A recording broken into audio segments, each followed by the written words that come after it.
I turn the transmitter back on. Yeah. Mijn vrouw heeft het heel druk. Oh ja. Oh, ja.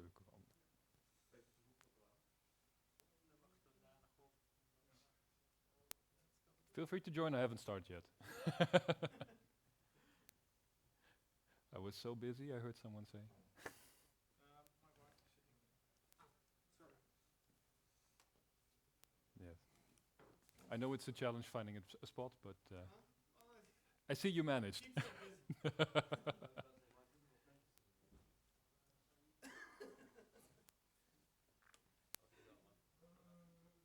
busy. Okay, I think we can get started if you. Anneke? If you're ready, I'm ready as well. Okay, cool. So, welcome. Thank you all for attending, even after the very cool talk we just had by the high-tech crime guys. My name is Ritger. I'm a member of Hack42, which is a hackerspace in Arnhem. And I do some other stuff for work-related reasons as well, which doesn't really tie into what I'm going to talk about today. What I am going to talk about today is why you are so incredibly busy. And this talk basically came forward at the time I started noticing for myself that whenever someone would ask me, "How are you?" I would reply with, "Really busy." I'm not saying I'm good. No, I'm not saying I feel bad. No, I'm really busy. So that's basically where the talk came from.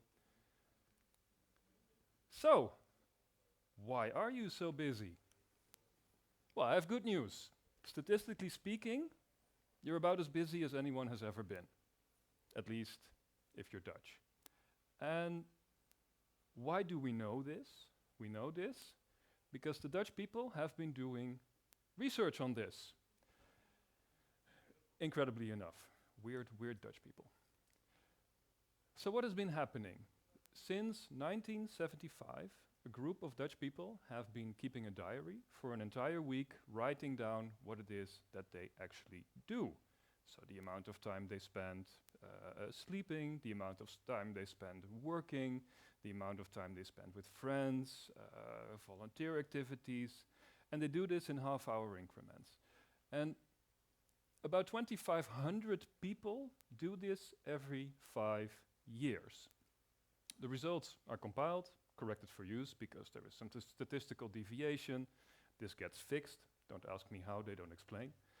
But every time you see the news in Holland and someone refers to, we have this amount of time being spent on a particular activity, for instance, think about participation of women in the workforce, they're referring to this research. So if you look at the research, we see that over the years, we have an amount of time which is indicative of the stuff we absolutely have to do. This is your work, this is brushing your teeth, this is taking your kids to school. Everything that you really have to do in order to be a somewhat functioning member of society. And if we look at this, and we start in 1985, we sort of start around 41 hours a week spent on the stuff you really gotta do. We kind of peak in 2005 at 44 hours, and then we kind of go back down. Of course, the going down curve is heavily influenced by the financial crisis, with a lot of people losing their job, so this tilts your average. Now we put the stuff next to it that you don't really want to do, that you don't really have to do, but the stuff you kind of want to do. This is time spent in front of the TV, with your mobile phone, volunteering at the football club, go visit your grandma, really, give her a call. And what we're seeing here is this remains kind of steady. So we consistently have more time to ourselves than the time we really have to do. And again, you see the peak from the other one, from 2005, and that results in a drop from the time you have for you. So these are some really, really cool statistics, which basically say you're not busy at all.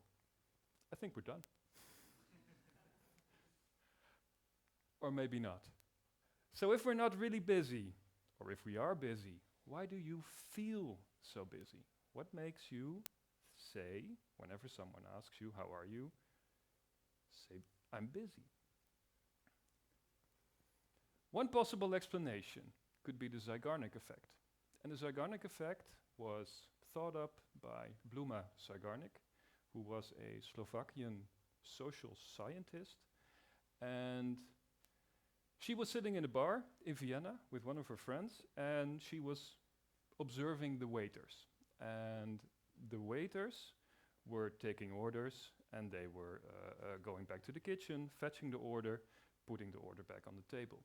And one of the things she noticed was that each waiter would only have to remember the stuff they were currently working on.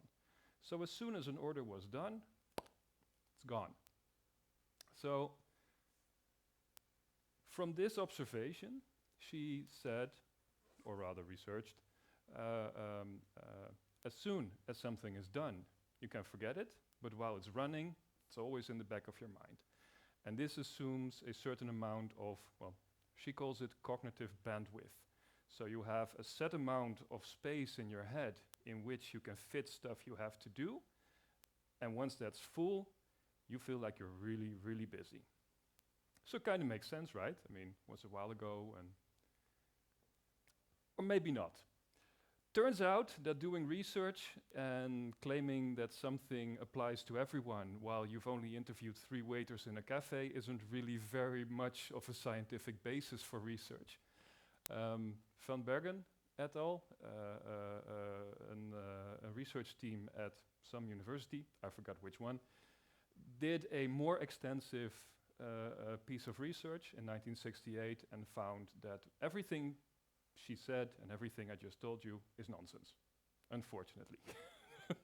So this is definitely not the Zeigarnik Effect. So what is it?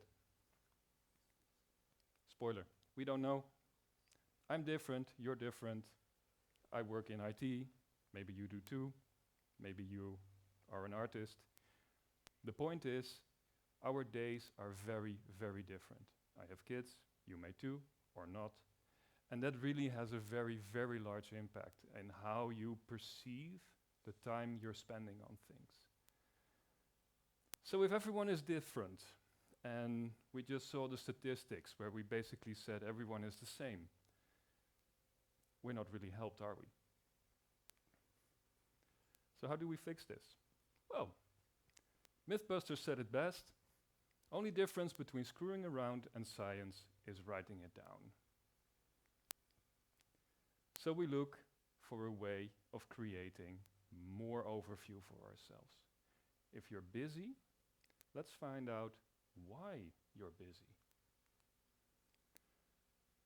In order to do this, I started using the bullet journal method about 2 years ago, which is a very simple way of keeping track of your time. Bullet journal was thought up by Ritger Teunissen, who is someone who is very, very unorganized and needed a way to keep everything organized.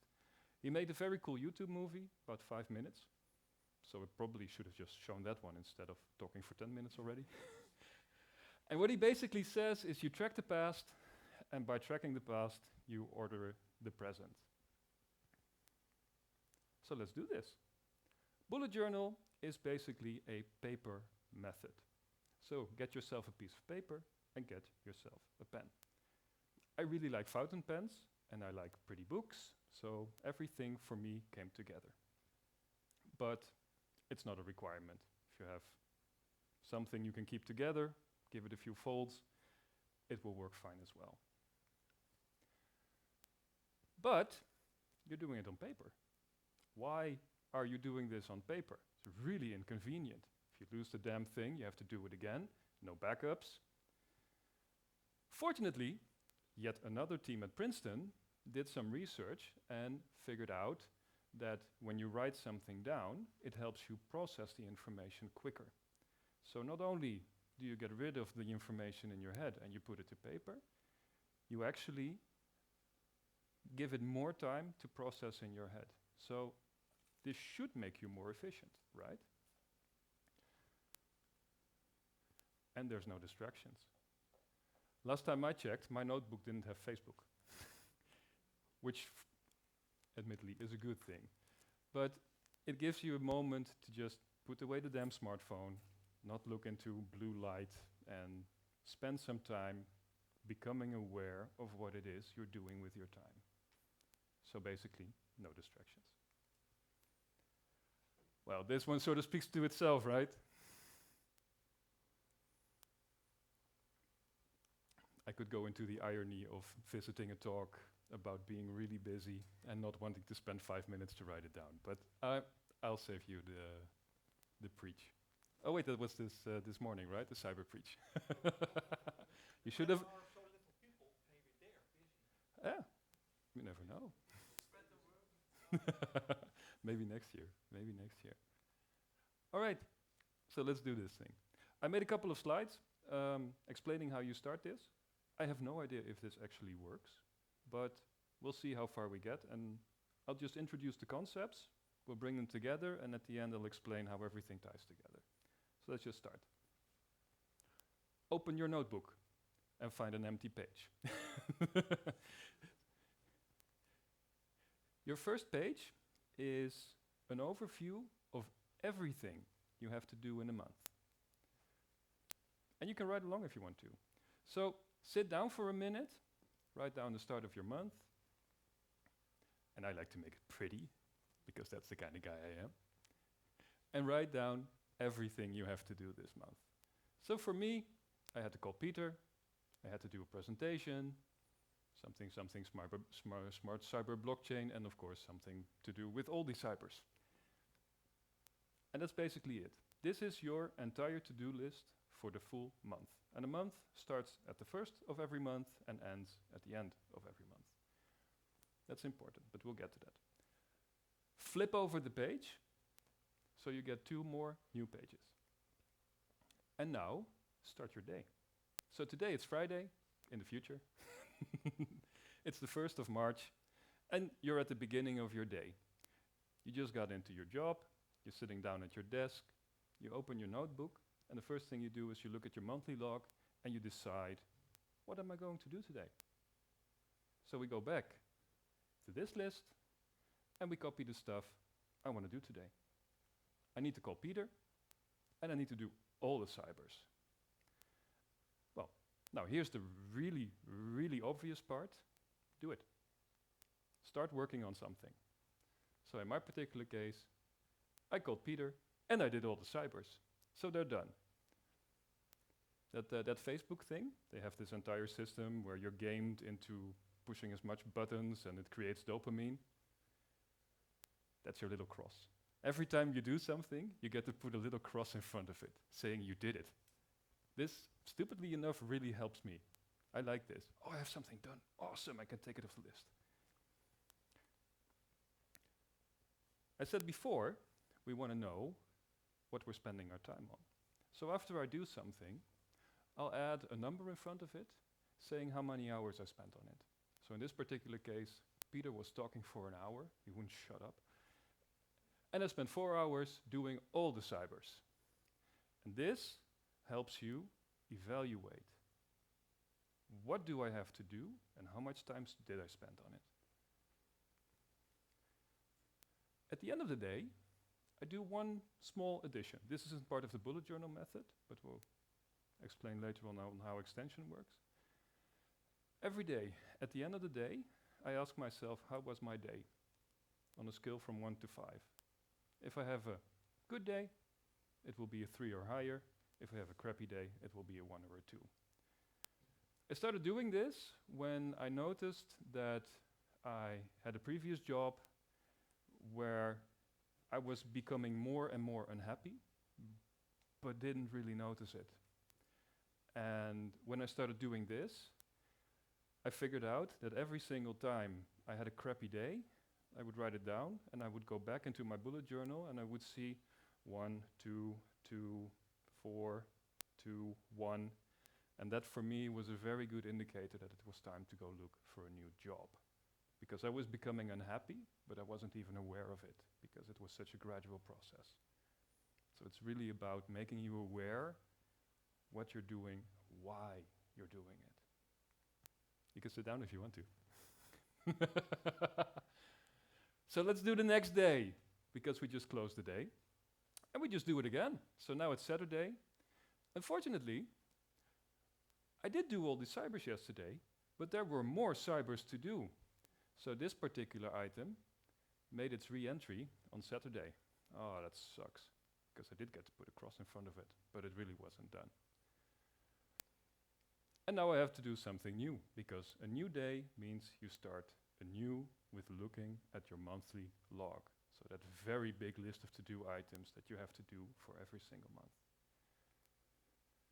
In this particular case, at the end of the day, I did all the cybers, but I never got around to doing my presentation, which is probably familiar if you've ever given a presentation for a hacker conference. It's kind of a last-minute thing. So in this particular case, I just crossed it out, because that tells me I thought I could do this today, but I didn't.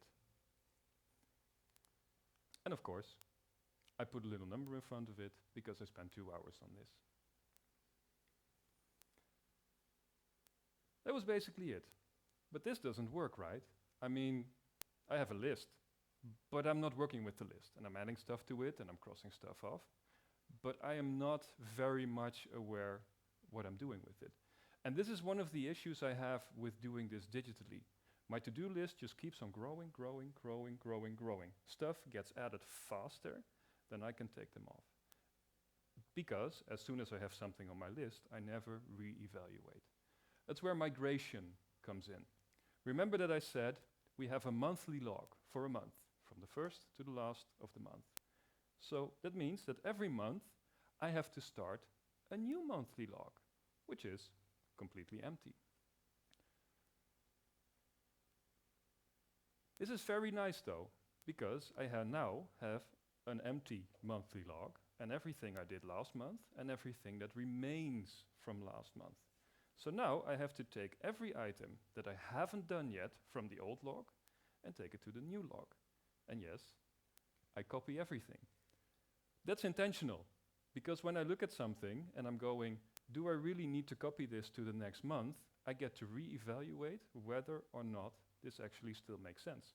Maybe someone asked me 3 weeks ago to do something for them. Haven't gotten around yet to it, and they haven't asked me anything about it. You know what? Maybe I'll not copy this and I'll just send them an email. I'm not going to do this for you.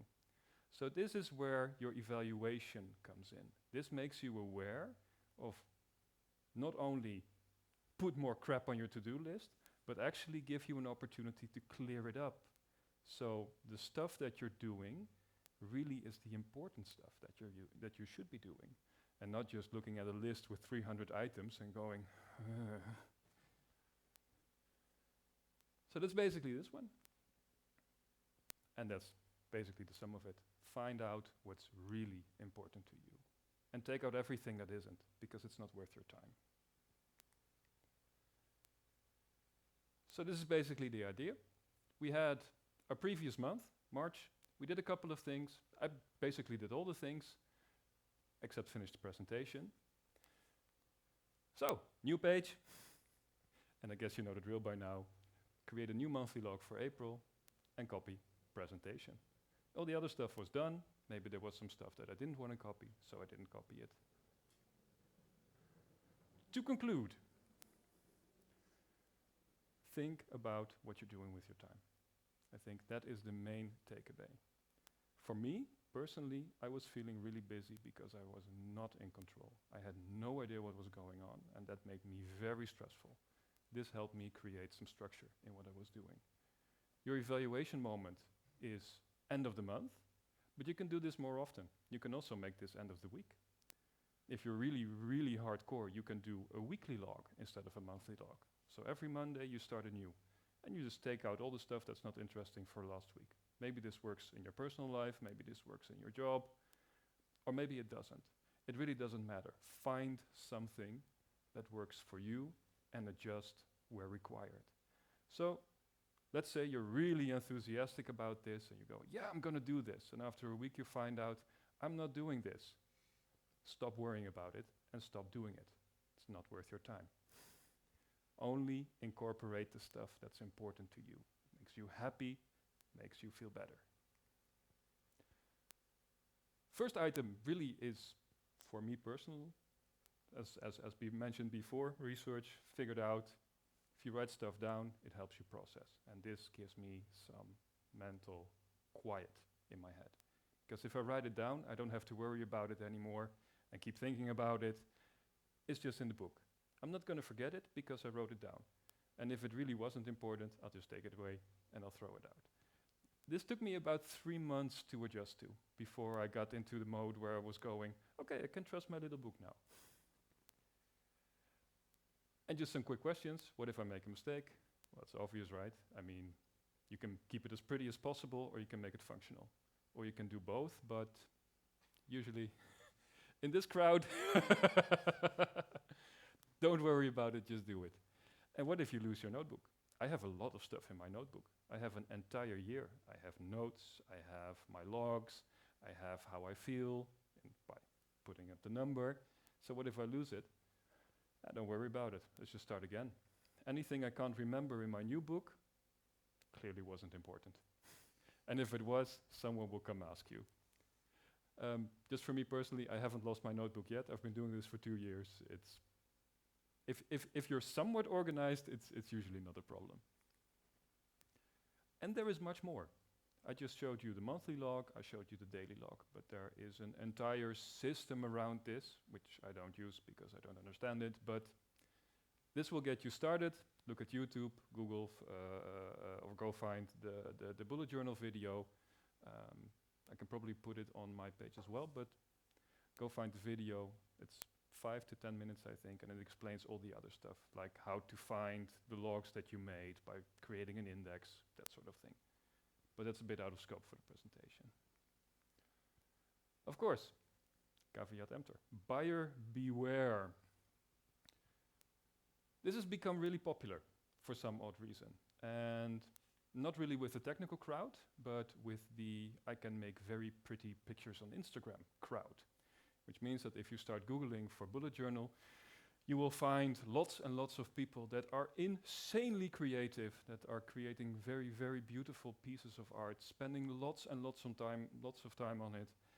And, well, my idea of pretty is creating a line. Again, if this helps you organize, do this. If it doesn't help you organize, just take the functional parts and use them. Additionally, there is an increasing focus on giving meaning. The guy that thought of this whole thing, Ritger, is becoming more of a mindfulness guru than just someone who's using this. He even did a TED talk about this. Can highly recommend it. He's talking about how writing down 3 things can fundamentally change your life. Try it, maybe.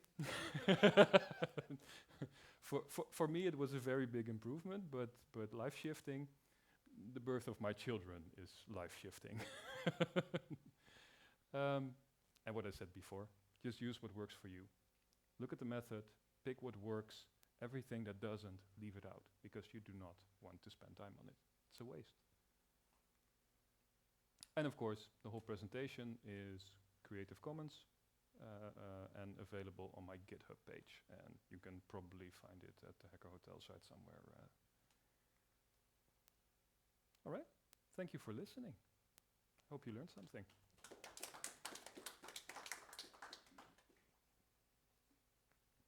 Any questions? Yes, with your list, if you are creating a list at the beginning of the month, Mm-hmm. and then something else comes along during the month, Mm-hmm. do you add it to the monthly one or Yep. just the daily one? Add it to the current month. So it's basically, it says working monthly, not just not Yeah. set in stone at the beginning. Yeah. And it really is just a simple list. You have other methods like the getting things done, and they work with open and closed loops, and I'm too stupid for that. So I just use a single list, and I just keep adding to it during the month. And then, because you have an evaluation moment at the end of the month, I'll just take out everything that wasn't worth it. And No. does the system have any principle prioritizing things? As in, No. so there's often, I find there's issues which are important but not urgent. Yeah. Sometimes get shuffled down. For Difficult version. Oh yeah, I In the suppose end. they do. Yeah. Yes. But this is backlog. This is not scheduled for tomorrow. Exactly. So some stuff I do has a deadline, and I'll take the monthly log and I'll just put the date of the current month that it has to be done in front of it, so that kind of gives me an idea. For me, I usually have about 40 items, 50 items at any given time, so that's mostly work-related stuff. And for me, it works to keep the priority in my head. I kind of know what I'm working on. I kind of know what my priority is, because this big project needs to get done. And then I kind of know which items belong to that. And of course, I have other support tools at work. We use a Kanban board, so that's it. It depends. And for instance, I don't do my meetings in a bullet journal. You can also do that, but I use Outlook because I have colleagues that need to know my availability. So again, use what works for you and be critical about this.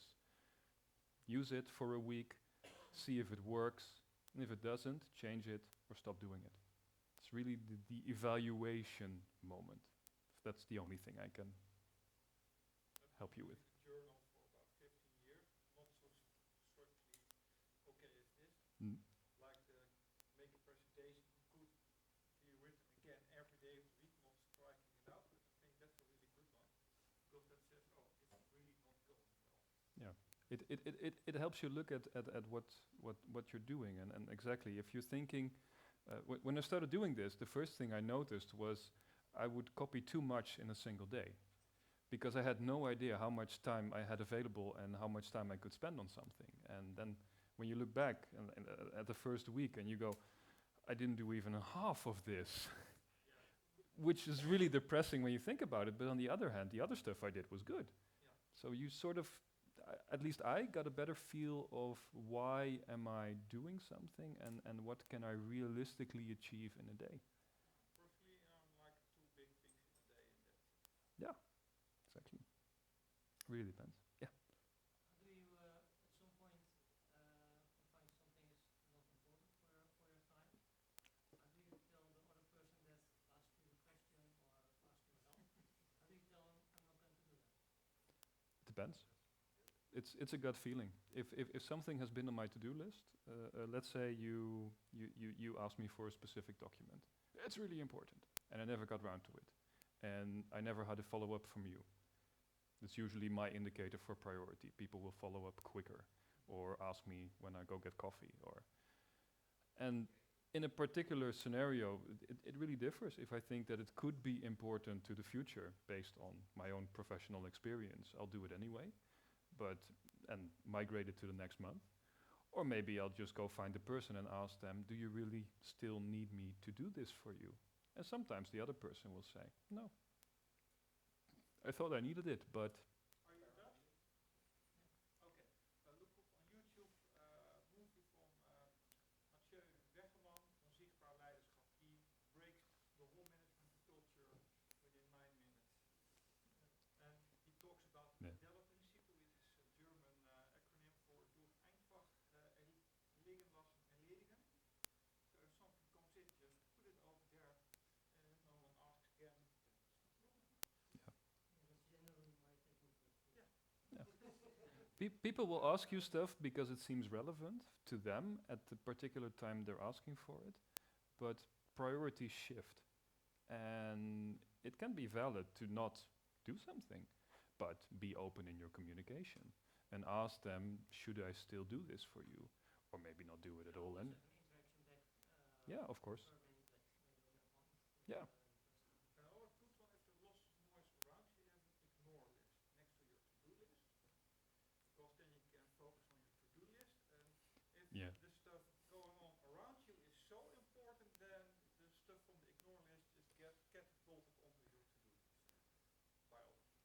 Yeah, you can add multiple lists. I for instance have a list with ideas. I'm the type of person that will go, "Ooh, that's a cool project," and then I would start the project and would never work on it again. But it would be there, just in the corner, mocking me. You're not working on me, but you thought I was cool. So I stopped doing that. I have a list of ideas. Oh, that seems cool. I write it down. And then once in a while, whenever I think I can start a new project, I look at my list and I go, oh, that's cool. And then I take it to my to-do list. Take what works for you. All right. Any other questions? No. So what does keep you busy? Lots of stuff, but it's gotten better. I'm professionally I'm working on a very large project, so that has most of my time consumed. Personally, I spend time with my kids, with my family. I'm a member of a hackerspace, so that eats some time as well. And then you're basically out of time. But I know that the stuff that I do means something to me. Maybe not to someone else, but for me it's important to know that I think that what I'm doing is the right thing. And yeah, that helps me sleep a bit better. And I know why I'm doing it.